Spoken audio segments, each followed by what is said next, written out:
Bonjour à tous. Est-ce que tout le monde m'entend bien? Ouais. Merci d'être présent pour assister à cette conférence. Aujourd'hui, on va faire quelque chose d'un petit peu particulier. Alors, j'ai mon PC sur la table, mais pour l'instant, on ne va pas l'utiliser. On va passer cette conférence sur la Raspberry Pi 4, que vous pouvez voir juste ici. Et notre but, ça va être d'embarquer notre intelligence artificielle. Alors, on ne va pas la déployer dans le cloud, mais bien sur le Pi 4 que vous voyez juste ici. Donc, si vous êtes prêts, eh ben, on embarque.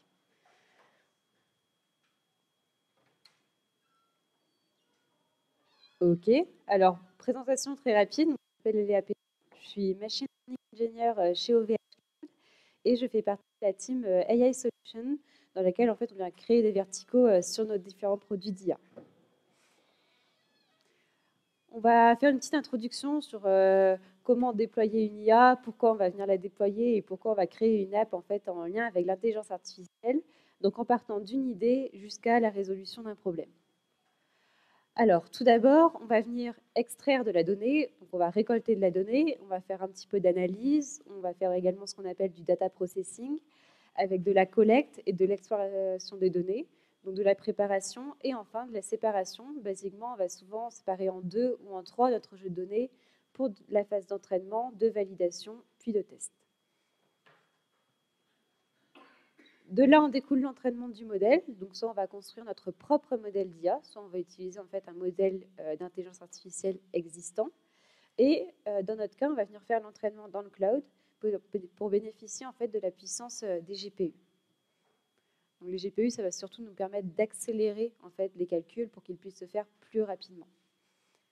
Enfin, une fois qu'on a notre modèle, on va avoir besoin de l'utiliser, de le mettre en production. On va donc l'exporter et déployer ce modèle pour résoudre le problème initial. Donc ça peut être un problème, par exemple, une tâche qui demande trop de temps, qui va être traitée par l'IA, une tâche qui demande énormément de calculs et qui ne peut pas être traitée par l'homme. Pour déployer ce modèle, différentes solutions. Soit on le déploie en local sur notre PC, pas forcément d'intérêt. On peut le déployer dans le cloud avec la puissance des GPU ou directement sur des périphériques, comme un Pi 4 par exemple, pour en fait être au plus proche de l'utilisateur. Alors, qu'est-ce que l'Edge AI? C'était un petit peu le titre de ce talk. Globalement, ça fait de la contraction entre Edge Computing et AI, donc pour Artificial Intelligence, ce qui nous donne à la fin Edge AI. Concrètement, l'Edge AI, ça va permettre d'intégrer en fait au plus près les intelligences artificielles des utilisateurs, donc en fait, par exemple sur des objets connectés. L'avantage, c'est qu'on ne va pas avoir besoin d'une connectivité Internet permanente. En fait, le traitement peut être fait sans forcément avoir besoin d'être connecté à Internet. C'est l'avantage. On va avoir une confidentialité des données, puisque les données vont être au plus proche de l'utilisateur et non pas dans le cloud. Enfin, on va avoir une réduction de la latence, puisque les calculs en fait, vont se passer directement sur le périphérique.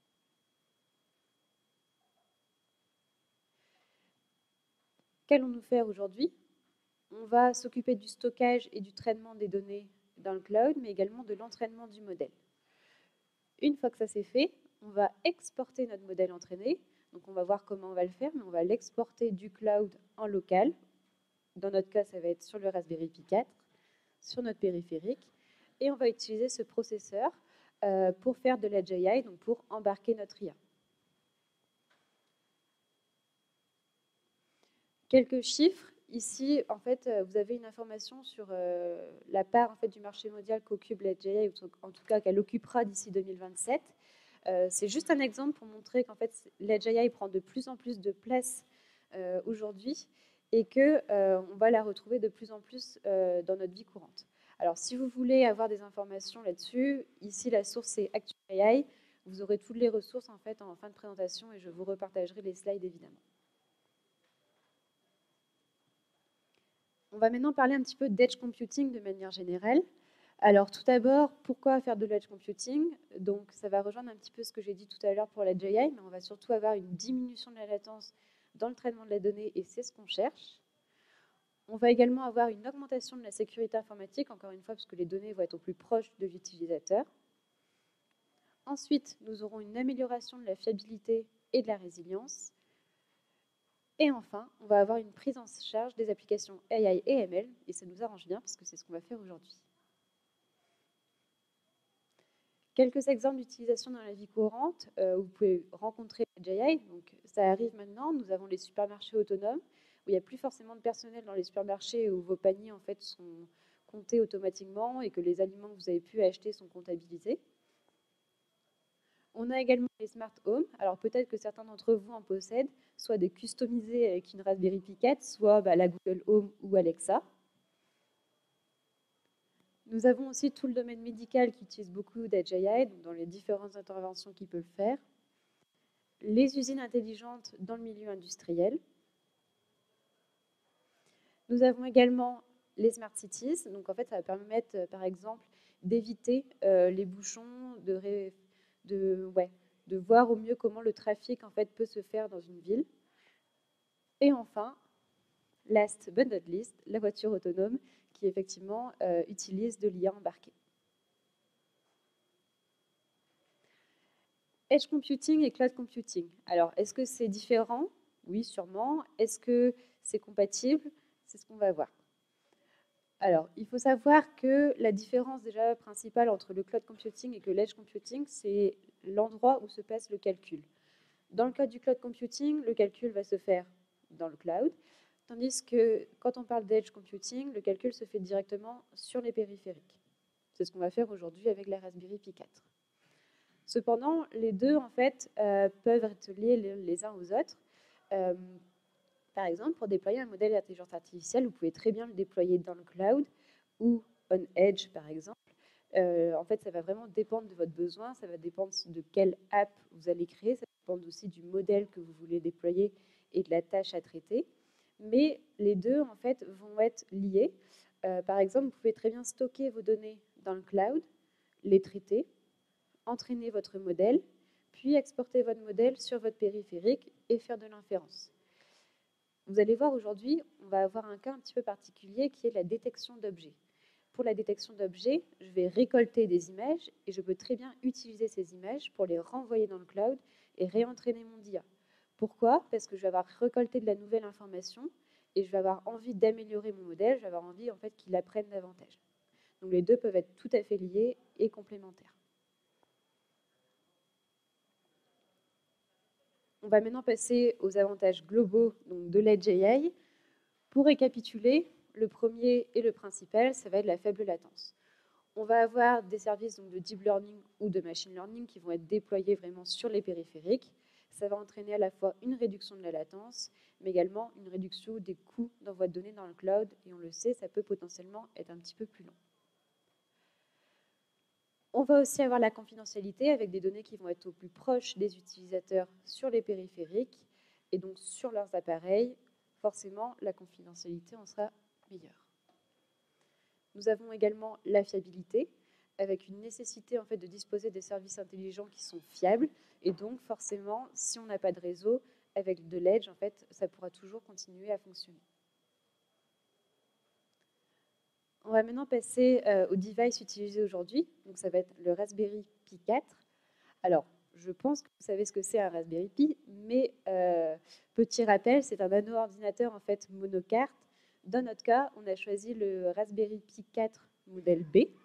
Je sais que c'est un petit peu compliqué d'en trouver en ce moment, donc j'espère que vous en avez un à la maison si vous voulez reproduire ce qu'on va voir aujourd'hui. Il y a plusieurs avantages. Le premier, ça va être l'importance de la capacité en fait, des traitements qui peuvent être faits. On va aussi avoir un faible encombrement et enfin des faibles besoins en énergie. La question qui se pose, c'est est-ce qu'on peut déployer des modèles d'IA sur une Raspberry Pi 4 ? La réponse est oui. On va pouvoir mettre en œuvre des applications de machine learning. Alors, on verra qu'il peut aussi y avoir des limites pour les très gros modèles d'IA. On en reparlera par la suite. Et on va surtout pouvoir déployer des modèles personnalisés. Quelques exemples d'applications, si jamais vous voulez vous amuser à la maison, que vous vous ennuyez le week-end. Vous pouvez tout à fait créer un assistant IA à partir d'un Raspberry Pi 4. Vous pouvez également créer un outil de reconnaissance ou de détection. C'est un petit peu ce qu'on va faire aujourd'hui.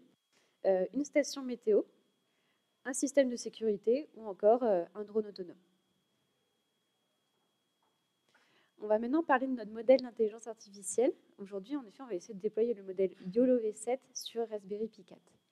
Alors, avant que je passe à la slide suivante, est-ce que quelqu'un a déjà entendu parler des modèles YOLO dans la salle?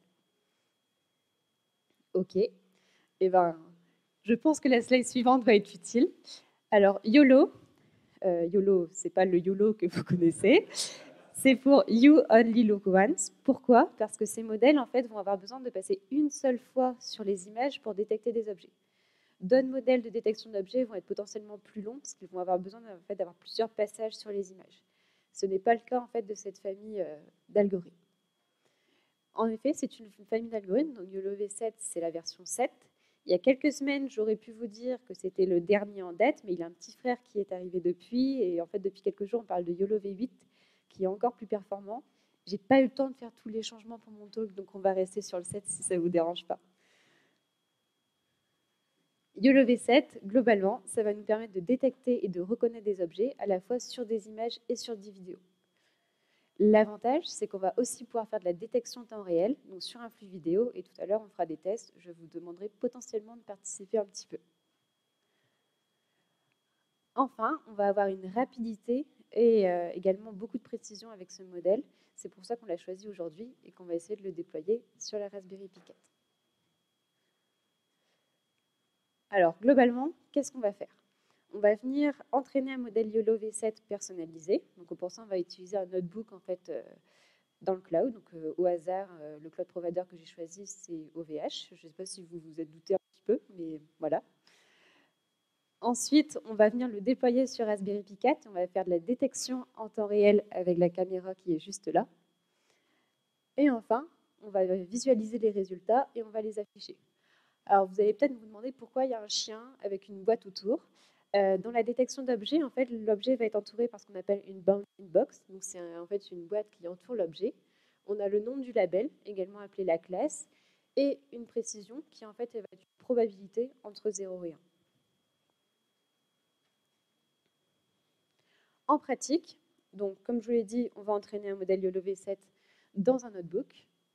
Ensuite, on va venir exporter les poids du modèle dans l'object storage. On reviendra après sur la définition de poids d'un modèle.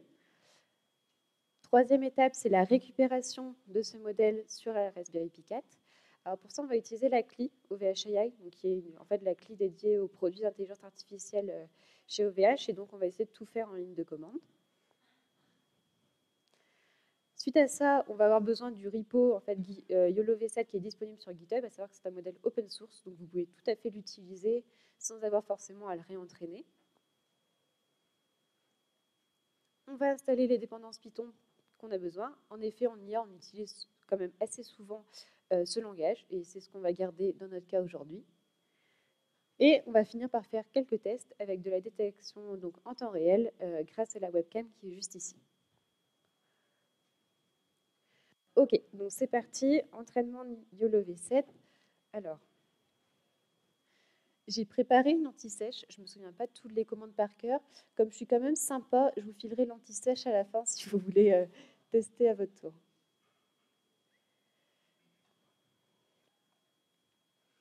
Alors, regarde déjà si tout se passe bien ici. Ok. Je vais commencer par ici lister mes notebooks qui sont en statut running, parce que comme il y en a quand même pas mal, je ne vais pas lister tous ceux qui ont été terminés. Et a priori, je devrais avoir du coup mes notebooks qui devraient arriver et la liste des notebooks. Ok, donc ici j'ai l'URL d'accès. Moi je vais avoir accès du coup au premier qui est le Edge AI. Donc je vais copier le lien. C'est là où j'aimerais bien avoir vraiment des yeux derrière la tête quand même. Ce serait assez pratique.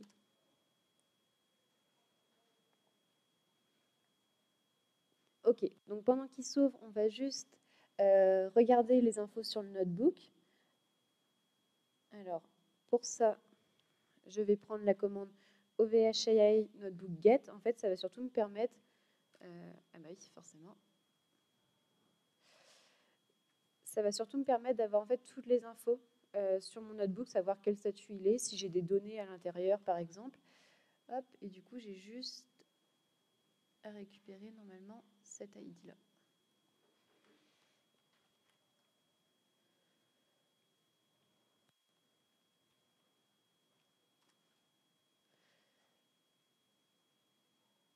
OK. Donc ici, vous pouvez voir qu'on a par exemple des données qui ont été synchronisées à un moment donné puisque le statut est en down. J'ai également la possibilité d'avoir une URL d'information juste ici. En fait, ça va me donner des informations sur savoir si mon notebook, par exemple, est en statut running ou non. Et une URL de monitoring qui va me permettre de voir ma consommation GPU. Parce que quand je vais entraîner mon modèle, ça va consommer pas mal de GPU. Potentiellement, si je fais du traitement de données, et la RAM, ça peut potentiellement bloquer à un moment donné. Je vais devoir libérer un peu d'espace. Donc voilà, je vais pouvoir vérifier tout ça depuis cette URL. OK, alors mon notebook est prêt. Je vais l'agrandir pour que vous puissiez mieux voir. OK, est-ce que tout le monde peut lire? Ou j'augmente un petit peu? Ok, alors là, je suis arrivée sur mon notebook. Vous pouvez voir qu'on a plusieurs éléments, donc plusieurs dossiers sur la gauche. Le premier, c'est le AI Training Examples. C'est tous les tutos et tous les codes pour utiliser en fait nos produits IA. Ici, on a nos data. Alors, concernant les données, j'ai choisi d'utiliser le jeu de données Coco. Coco, c'est un jeu de données de 330 000 images avec 80 objets différents de la vie courante. Donc, ça peut être des voitures, ça peut être de la nourriture, des personnes. Et en fait, ce jeu de données est utilisé pour la computer vision, donc la vision par ordinateur. Dans notre cas, en fait, on va essayer d'aller détecter ces 80 classes différentes. Mes datas sont stockées juste ici. Donc par exemple, j'ai le train, j'ai mes images dedans.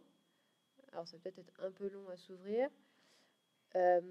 Et donc sinon, en fait, j'ai mes labels aussi. Il faut savoir que j'ai d'un côté des images, de l'autre côté des labels. Et les labels, ça va correspondre en fait aux boîtes qui englobent les objets sur les images. Ok, donc là c'est pour du coup le dataset que j'ai téléchargé. Vous pouvez tout à fait le télécharger vous-même. Il est disponible en fait gratuitement. Après ça, je suis venue cloner le repo YOLO V7 donc depuis GitHub. J'ai installé les dépendances qui m'étaient renseignées dans le fichier de requirements. Donc j'ai fait les installations directement dans mon notebook. Et là, on rentre vraiment dans la partie code. Première étape, ça va être d'importer les différentes dépendances. Ici, je vais utiliser un framework qui s'appelle PyTorch, qui est un framework d'intelligence artificielle qui va permettre d'entraîner, de tester, de déployer des modèles. Il en existe d'autres, par exemple TensorFlow. Donc dans notre cas, c'est PyTorch qui est utilisé pour la simple et bonne raison que c'est ce framework qui a été choisi par les créateurs de YOLO V7. Chose importante, vérifier la disponibilité d'un GPU. Donc ici, on peut voir qu'on a un Tesla V100S de chez NVIDIA qui est dispo. Donc c'est ce qu'on va utiliser pour l'entraînement de notre IA. Juste là, je vais venir chercher en fait le nombre de classes dans mon fichier YAML. En effet, dans mes données, j'ai un fichier YAML qui m'est renseigné avec le nombre de classes, les différentes classes. Et donc, c'est ce qu'on va venir chercher juste ici. Et par la suite, on va définir l'architecture du modèle. Alors là, je n'ai pas pris un modèle YOLO V7 de base, j'ai pris un modèle YOLO V7 Tiny. Pourquoi Tiny? Parce qu'il est plus petit et que pour de l'embarquer, ça reste plus simple. Alors on peut tout à fait déployer le modèle YOLO V7 classique, mais comme celui-là reste d'une taille plus raisonnable, c'est ce que j'ai choisi de prendre aujourd'hui. Vous pouvez tout à fait customiser en fait, l'architecture de votre modèle d'intelligence artificielle si vous le souhaitez, mais dans notre cas, en fait, on va utiliser l'architecture de base. Visiblement, j'ai un petit problème d'affichage. J'essaie de refresh mon notebook.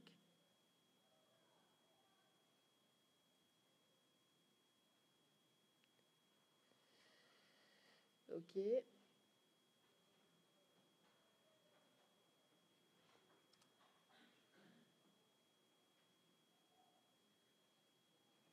Bon, visiblement, on va pas voir la fin. Globalement, ce qui va se passer, c'est qu'on allait entraîner notre modèle juste après. Je vais essayer de le réouvrir. Alors, je vais rechoper l'URL et on va réessayer.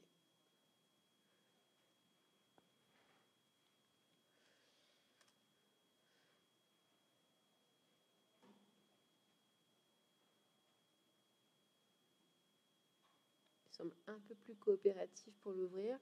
En fait, ce qui peut se passer, c'est qu'on a beaucoup d'affichage. Le notebook est assez gros et potentiellement, l'affichage a un petit peu du mal.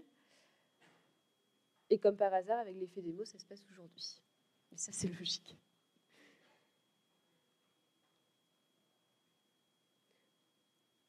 super, il a arrêté de bouder, on va pouvoir passer à l'entraînement du modèle. Alors ici, je ne vais pas créer le modèle moi-même, ce qui est un vrai gain de temps, mais ce que je vais faire, c'est que je vais l'utiliser directement.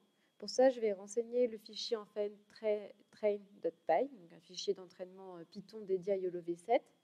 Chose importante, je vais renseigner le device ici 0, qui signifie que j'ai bien un GPU. Donc, je link après vers mes données en renseignant le fichier YAML. Je définis également une taille d'image, donc 416 par 416. Toujours l'architecture du modèle YOLO V7 Tiny. Et chose importante à la fin, normalement, je l'ai entraîné sur plus de 100 époques. Alors ici, j'ai juste fait une pour vous montrer à quoi ressemble l'entraînement, parce que sinon, en termes d'affichage, on aurait très clairement pas réouvert le notebook.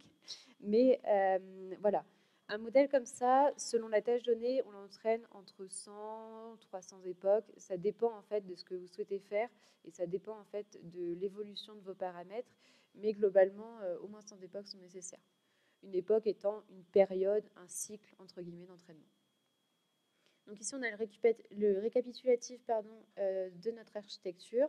Et là, on peut voir que pour une époque, on a plein d'informations données, donc par rapport aux pertes, à la précision, etc. En parlant de pertes et de précision, on a les courbes ci-dessous. Alors là, elles ne vont peut-être pas vous dire grand-chose. Globalement, en intelligence artificielle, on va mesurer la perte et la précision. Donc savoir un taux de perte, entre guillemets, pendant l'entraînement de notre modèle, mais également à quel point il est devenu meilleur et à quel point il est de plus en plus précis. Si on regarde en haut à gauche, on va mesurer les pertes donc pour le tracé de la boîte, savoir si c'est le bon objet ou non, savoir à quel point en fait, le modèle était sûr de lui, pour les données d'entraînement.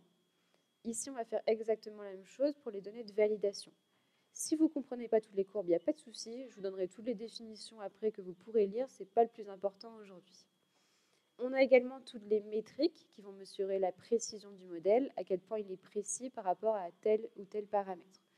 Donc là, on peut voir que notre modèle est alors relativement précis, on n'avoisine pas les 90%, mais pour autant, pour ce type de métrique, ça reste relativement correct. On va passer à la suite du notebook. Le but ici, ça va être d'exporter les poids entraînés. Alors, qu'est-ce que c'est des poids? Dans un réseau de neurones, en fait, chaque neurone va avoir un poids plus ou moins important. On va utiliser, entre guillemets, l'architecture du modèle comme un calque sur lequel, en fait, on va venir reposer les poids par la suite. Donc, c'est en fait ce fichier de poids que je vais venir exporter dans un Object Storage Container.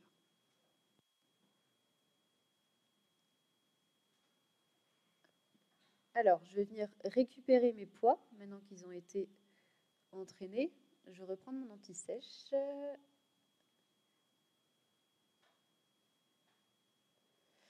OK. Alors, j'avais créé préalablement un Object Storage Container dédié, où en fait, j'avais pour but de venir enregistrer des poids. Là, j'ai lancé une commande qui me permet de voir le contenu de cet Object Storage Container. On peut voir que j'ai bien mon YOLO V7 Tiny.pt, donc pour PyTorch, concernant les poids. Ce que je vais faire maintenant, c'est venir récupérer ce modèle pour l'utiliser. Alors, je vais me placer au bon endroit. Donc, je vais être dans TMP. J'ai déjà cloné le repo YOLO V7 et installé les différentes dépendances, parce que sinon, on aurait perdu un petit peu de temps. Voilà. Donc ici, c'est le contenu de mon repo, de mon dossier. Ce que je vais venir, c'est télécharger à cet endroit-là mes poids. Alors pour ça, je vais venir récupérer la commande dédiée.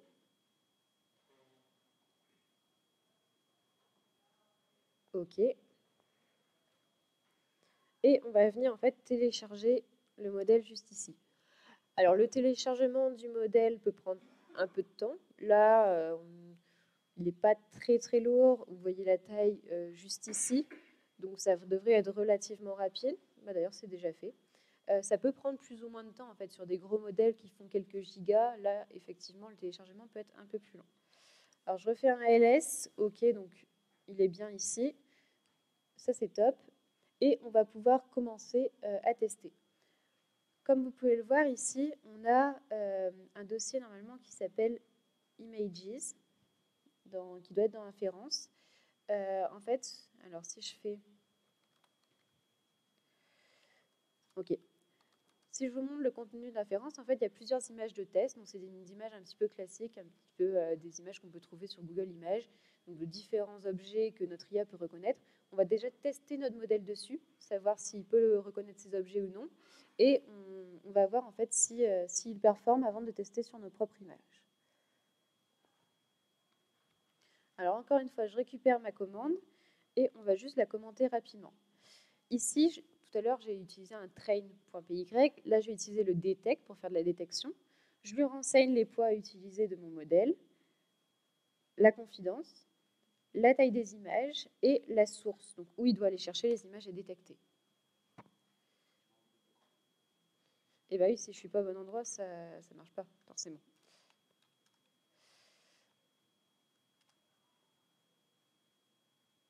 Alors, on va tester. Normalement, ça se fait relativement rapidement. Ici, j'ai voulu tester qu'une image, voir s'il détectait bien en fait des chevaux, et on va voir si il y parvient. Ça marche mieux quand je me place dans le bon répertoire. Ok, donc là, il est venu chercher mon modèle et il va en fait venir faire de la détection tout simplement dessus. Vous allez voir que, voilà, là, il a affiché ce qu'il a trouvé, donc 5 chevaux. Je veux bien le croire, mais j'aimerais bien, moi, voir si ça a fonctionné. Pour ça, je vais aller chercher dans mon dossier dédié, donc dans un dossier de runs, s'il a bien trouvé et s'il a bien détecté pour afficher mes résultats. Ok. Ok, donc là, vous voyez qu'il y a bien 1, 2, 3, 4, 5 chevaux. Maintenant, on va le tester en temps réel. Donc, en fait, je vais venir me brancher avec la source 0 sur ma webcam et on va voir si mon modèle est performant ou non.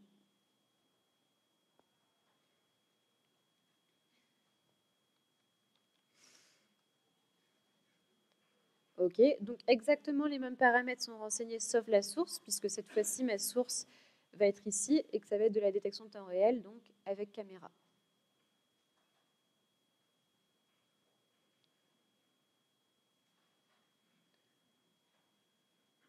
Donc, on devrait avoir une fenêtre qui apparaît. Ok. Alors, on va tester sur les objets que j'ai sur la table.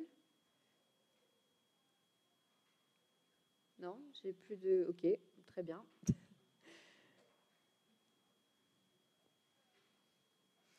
On va relancer.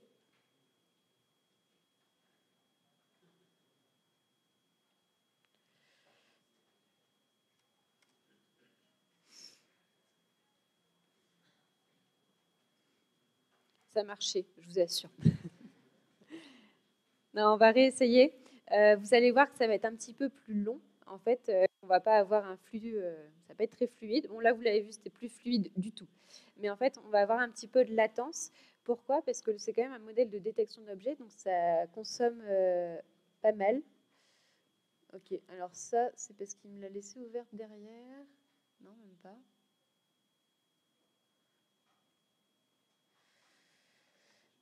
Fail to open.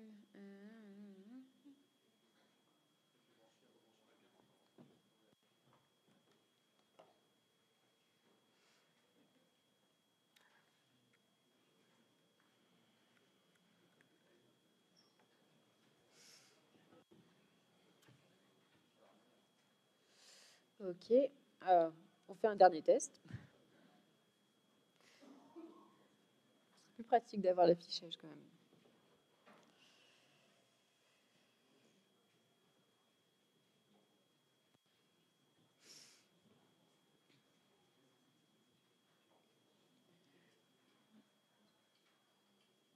Ah, ça fonctionne mieux. Ok, donc alors, est-ce que quelqu'un ne veut pas être filmé dans la salle? Enfin, c'est même pas filmé, ça ne sera pas enregistré, c'est juste si ça dérange quelqu'un, il n'y a pas de souci, vous me dites. Ok, donc là, on peut voir des personnes, une bouteille, alors un téléphone, un laptop. Ok, donc il y a un petit peu de détection quand même. Alors, des chaises, très bien, des personnes. Vous pouvez voir que cependant, il y a un peu de latence. Pourquoi? Parce qu'en fait, j'ai pas de GPU sur cette carte. Le but, à terme, ça serait de le faire sur des cartes, par exemple, comme celle d'NVIDIA, les cartes Jetson, qui sont bien plus puissantes pour ces données-là.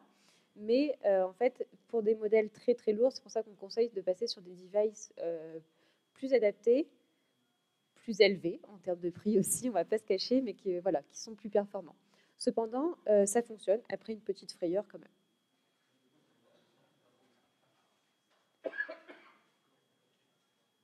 Ok. Alors maintenant, on va faire un dernier test. On va essayer de prendre des images. Donc si vous avez des objets que vous voulez tester, il n'y a pas de souci. Vous me dites un sac à dos ou un objet que vous avez avec vous, une tasse ou autre. On va venir prendre une image et on va faire de la détection en fait sur ces images. Pourquoi? Parce qu'on va voir qu'en prenant ces images-là, moi je vais créer de la donnée. Donc je vais pouvoir renvoyer mes données après dans le cloud et vérifier en fait que ça fonctionne bien et que je peux faire du réentraînement sur ces données. Pour ça, je vais venir ouvrir Cheese. Et si quelqu'un a des objets, il n'y a pas de souci. Sinon, j'utiliserai ce que j'ai là. Tu peux. Alors, là, ok.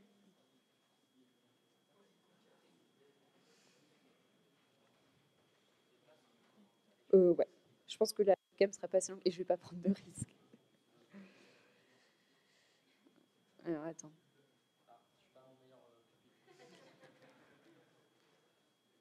Je pense que c'est la webcam qui a décidé de ne pas être coopérative.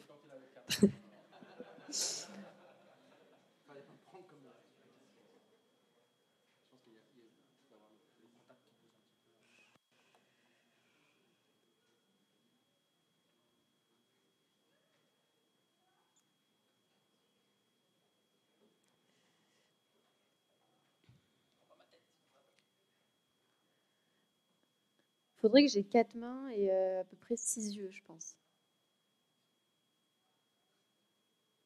Fais ton plus beau sourire, Stéphane. Ok. Donc, on va enregistrer la première image. Alors, pour ça, avant toute chose, je vais revenir juste ici. Je vais venir créer, en fait, tout simplement un nouveau dossier qui va contenir mes nouvelles données pour ne pas mélanger les anciennes avec les nouvelles. OK. Et du coup, après, je vais créer dans mes nouvelles data un dossier dédié pour mes images et un dossier dédié pour mes labels. En effet, on va séparer à chaque fois un dossier d'image, un dossier de label. Ils vont avoir le même nom et du coup, c'est juste forcément le suffixe qui va changer. Donc, soit une terminaison dédiée aux images, soit au label. Ok, donc ça c'est fait et je vais pouvoir enregistrer Stéphane.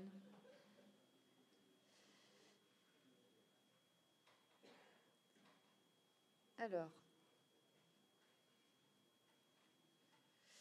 New Data, dans Image. Je peux l'appeler Stéphane?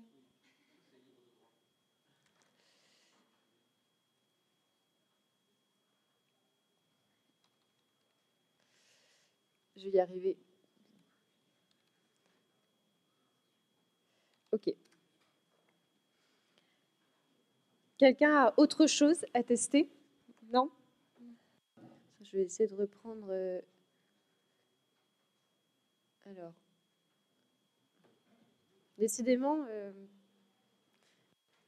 pas très coopérative aujourd'hui.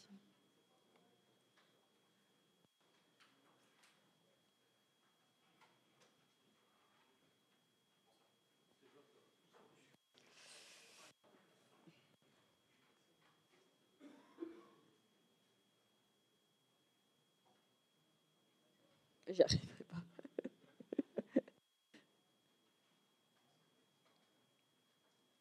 Ok. Bon, c'est approximatif. Alors déjà, je suis pas du tout photographe. Je pense que ça se voit. En plus, je suis pas très aidée.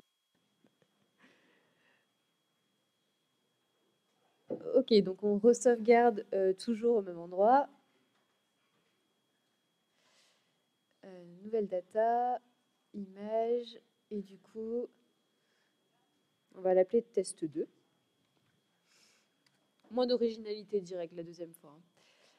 Ok, donc je vais fermer Cheese. Cette fois-ci, ce que je vais faire, c'est que je vais récupérer ma commande. Et ma commande va changer un petit peu. En tout cas, on aura... Ah non, pas du tout. C'est pas ça que je voulais faire. On aura en fait un argument en plus, si vous voulez.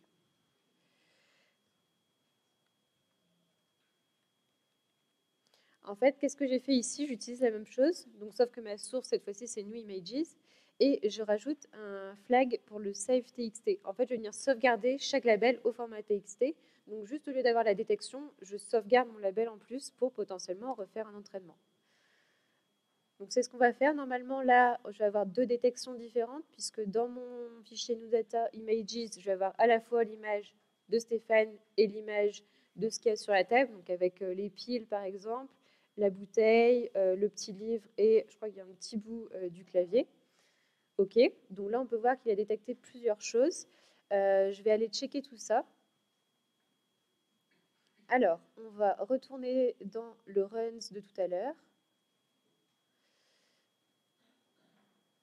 Detect. Donc là, on doit être sur l'expérience 5. Ouais. Alors, une personne, il a détecté plusieurs personnes, un téléphone. Je pense qu'on n'est pas trop mal niveau détection. Je garderai cette photo, Stéphane, dans mes archives. Je suis désolée, je suis obligée. Et l'image 2, on a bien une bouteille. Bon, alors, ouais, cell phone, on n'y est pas vraiment, mais pourquoi pas. On a un laptop, on a un keyboard, donc on a bien un clavier, un livre, et visiblement, les piles sont devenues un livre aussi, mais à quelque chose près, on y est. Bon, à la base, je pense que j'aurais pas renvoyé ça dans le cloud pour un nouvel entraînement. Je pense que mon modèle aurait été un petit peu biaisé. Là, on va le faire. Comme vous pouvez le voir, j'ai mes labels juste ici. Donc, on va venir tout copier, tout envoyer dans un Object Storage Container et envoyer en fait tout ça par la suite dans le cloud. Alors, je vais juste copier du coup mon fichier de label dans mes nouvelles données.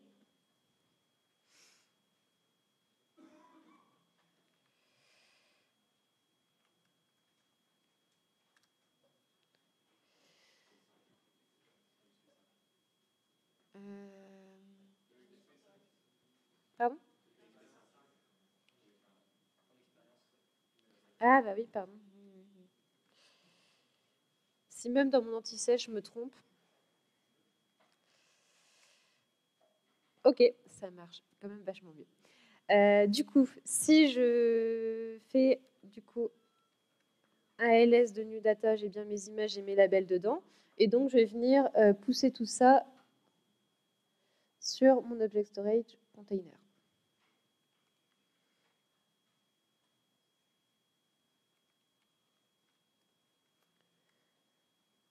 Alors non, c'était pas ça que je voulais faire.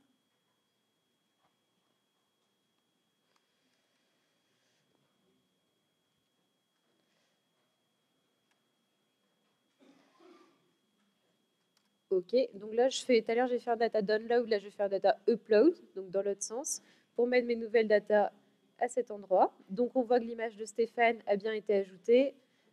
Pareil pour les fichiers texte. Et le problème maintenant, c'est que je n'ai pas fait l'insynchronisation avec mon notebook de tout à l'heure. Donc, ce que je vais faire, c'est que je vais, encore une fois, venir pousser sur mon notebook cette fois-ci.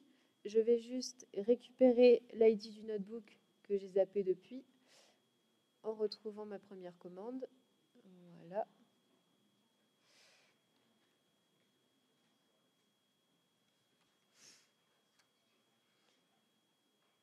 Tac. Et donc, ce que je vais faire, c'est prendre la commande où on va faire un pool data.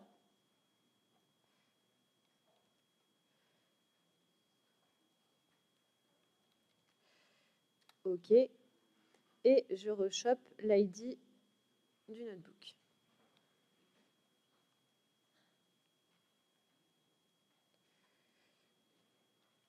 Je reviens le coller ici. Donc là, mes données depuis mon conteneur objet vont partir vers mon notebook et normalement, je devrais l'afficher. Alors là, du coup, c'est en progrès. Donc ça va continuer en fait de pousser comme ça jusqu'à ce que ça soit un DOM. Ok, donc c'est déjà fait a priori. Hop, si je retourne sur mon notebook, que je rafraîchis,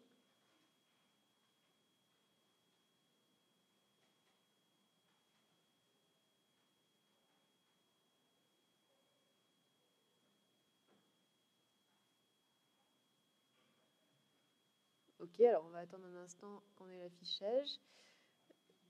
Je vais retourner juste dans Data. Voilà, j'ai mes nouvelles data qui normalement sont juste ici. Avec Stéphane, on s'en lasse pas. T'as de la chance, t'es coupé. Je vais arrêter parce qu'il va se venger et ça va être terrible. Donc voilà comment ça se passe un petit peu. On a pu renvoyer nos données dans le cloud. Je pourrais relancer un entraînement. Alors effectivement, si j'ai quelques milliers d'images en plus pour améliorer en fait mon modèle, et c'est une sorte d'amélioration continue et de constante progression. Alors, on va retourner à notre présentation. Donc l'entraînement du modèle, c'est fait. En ce qui concerne le déploiement du modèle sur la Raspberry Pi 4 également, on a eu quelques galères, mais ça fait partie du jeu. Et maintenant, on va résumer en regardant ce qu'on a appris aujourd'hui. Alors tout d'abord, on a vu la notion d'Edge AI, donc ce que c'était l'Edge Computing, pourquoi on pouvait embarquer une IA. On s'est intéressé au modèle B de la Raspberry Pi 4 et on a pu voir que ça s'adaptait en fait à des modèles d'IA. Il y a également eu YOLO V7 qui est arrivé pour pouvoir nous permettre de détecter différents objets. Nous avons par la suite entraîné ce modèle dans un notebook d'IA dédié dans le cloud pour bénéficier de la puissance des GPU. On l'a déployé sur Raspberry Pi 4. Et enfin, on a fait de la détection en temps réel qui a plus ou moins bien marché, mais en tout cas, on a pu faire quelques tests. Je tenais à faire un spécial remerciement à la team Red Delvrel, donc d'OVH, qui m'a pas mal aidé. Je vous avoue qu'au début, j'ai un petit peu galéré et du coup, ils m'ont bien aidé à prendre en main la Raspberry Pi 4 et du coup, on a pu bien s'amuser à tester et à faire des tests un petit peu rigolos avec le modèle. Et surtout, merci à vous d'avoir écouté cette conférence. Si vous avez des questions, n'hésitez pas, je discuterai avec plaisir. Si vous voulez refaire des tests, on peut aussi, je ne garantis rien. Mais voilà, merci beaucoup pour votre écoute.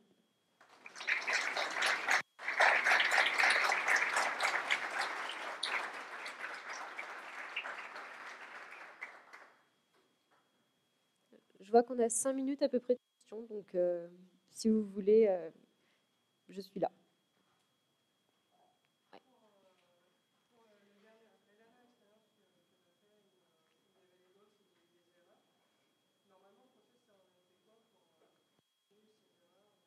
Alors là, effectivement, la question de Maëva, en fait, c'est qu'on a vu que sur le dernier test, il y avait des erreurs. Par exemple, les piles, c'était un livre, etc., alors que ce n'est pas le cas. Donc, comment faire, en fait, pour corriger ces erreurs? Alors, il y a différentes choses. Notre modèle ne savait pas de reconnaître des piles, et encore moins, je pense, un paquet entier de piles. Donc, il y a différentes possibilités. Soit on se dit, ah oui, il faut que mon modèle sache reconnaître cette classe, donc je vais l'entraîner à reconnaître une nouvelle classe. Soit je lui dis, bah non, ça, tu n'es pas censé le reconnaître. Donc, je viens corriger, moi, dans mes labels qu'on a vus précédemment. J'enlève, en fait, la ligne où il a dit, bah ça, je pense que c'est un livre. Je lui dis, non, non, ça, tu n'en tiens pas compte. Et comme ça, lui, il va apprendre, quand il a des objets différents qu'il ne connaît pas forcément, à savoir que c'est juste un truc qu'il ne connaît pas. Il ne va pas essayer de deviner, parce que du coup, dans son entraînement, il aura vu qu'entre guillemets, c'était rien. Il ne va pas en fait tenir compte de cette classe-là, il ne la connaît pas. Donc c'est à peu près ce qu'on peut faire pour corriger ce type d'erreur. Et forcément, du coup, on voit que notre modèle est perfectible.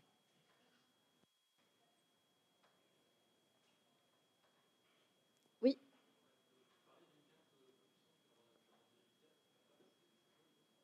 Comment? J'ai pas entendu la fin. Oui. Alors, la question était, on parlait de cartes plus puissantes tout à l'heure pour pouvoir déployer des modèles plus volumineux. Quelles sont ces cartes? Alors, il y a les cartes Jetson de chez NVIDIA, donc les Jetson Nano, le Jetson Xavier Nix. Encore une fois, vous savez qu'avec la pénurie de composants, c'est un petit peu compliqué. Il y a beaucoup de temps, il y a des listes d'attente pour avoir ce type de module. Il y en a d'autres qui existent. Ils peuvent être relativement coûteux et onéreux. Mais en fait, tout dépend de ce que l'on souhaite faire, et tout dépend de l'application. Donc voilà, ça peut être ce type de module-là, En tout cas, on peut avoir besoin de puissance GPU, comme vous avez pu le voir, pour être plus performant sur ce type de données et de traitement. Oui. Très bonne question, j'en ai pas parlé et je ne l'ai pas fait devant vous parce que là, un modèle, par exemple, comme celui-là, sur d'importantes données, on est autour de 48 heures avec un GPU. Alors, on peut monter hein, en termes de GPU, forcément, le prix augmente également. Mais voilà, on est autour de 48 heures. S'il y a moins de données, ça prend moins de temps. Si le modèle est plus gros, on augmente. Enfin, voilà, c'est assez variable, mais là, en ordre d'idée, c'est 2 jours à peu près. Oui. Est-ce qu'il y a un lien entre la quantité de données qui a servi d'entraînement et la taille de ce qu'on récupère après et qu'on injecte dans la cible? Oui, alors la question était est-ce qu'il y a un lien entre la taille des données, c'est ça, et la taille du modèle résultant? Effectivement, il va y avoir un lien puisque plus notre modèle a appris, plus il est lourd. C'est un petit peu comme notre cerveau. En fait, plus on a appris, plus on a des choses dedans, plus il y a de la capacité et du stockage. Donc effectivement, plus le modèle a appris, plus il est capable de reconnaître des choses, plus il est capable de faire différentes tâches, plus il va être volumineux et potentiellement il va être de plus en plus compliqué justement à embarquer et à déployer par la suite. Vous avez peut-être entendu parler de ChatGPT ou jouer avec un petit peu. Voilà, c'est un modèle qui sait faire beaucoup de choses, qui du coup consomme pas mal, on va pas se mentir, il est assez consommateur d'énergie et parce que il emmagasinait beaucoup d'informations. Et ça va être un petit peu le dilemme dans les prochaines années, réussir à faire des modèles un petit peu plus légers et qui pourtant resteront très performants. Oui.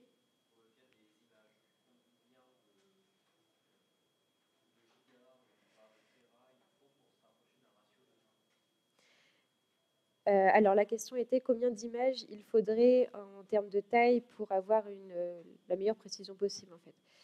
Ça va dépendre de ce qu'on veut faire. Alors là, si on veut détecter que 2 objets différents dans un cas très particulier, quand on a quelques milliers d'images, ça suffit.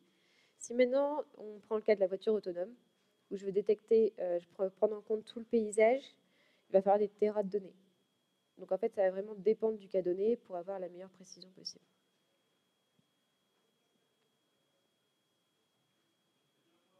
Oui. Est-ce que si on a un environnement qui est toujours le même, je pense à de la vidéosurveillance, si on entraîne un modèle toujours dans le même cadre, est-ce que du coup il faudrait moins de données, moins de quantité de données pour entraîner le modèle, ou est-ce que c'est pas forcément... Alors, quand on est dans un cadre bien précis, effectivement, ça peut être le cas, parce qu'en fait, le background va être potentiellement un petit peu moins pris en compte. Cependant, il faut faire quand même attention à avoir une certaine diversité d'objets, pour la simple et bonne raison que si un objet qui est inconnu qui arrive, va peut-être le détecter comme un autre. Par exemple, s'il voit un chat passer qu'il n'a jamais vu, que le modèle n'a pas été entraîné sur un animal, alors que ça peut arriver sur une caméra de surveillance qu'un animal passe, peut potentiellement être une alerte alors que ça n'en est pas une, etc. Ça m'est arrivé sur un cas de détection de langue des signes, donc de signes différents. Et à chaque fois, c'était le même type de main sur un meuble background, donc relativement un fond blanc. Et à ce moment-là, quand il y avait un fond différent, le modèle se retrouvait presque perdu. Pareil, s'il y avait une tête derrière, il l'a détecté comme un O ou autre, parce qu'il n'en avait jamais vu. Donc voilà, il faut tenir compte aussi du contexte de l'entraînement. Et potentiellement, oui, ça peut jouer sur le type et la taille des données. Je vous remercie. On n'a plus de temps pour des questions. En tout cas, merci beaucoup. C'était très intéressant d'échanger avec vous.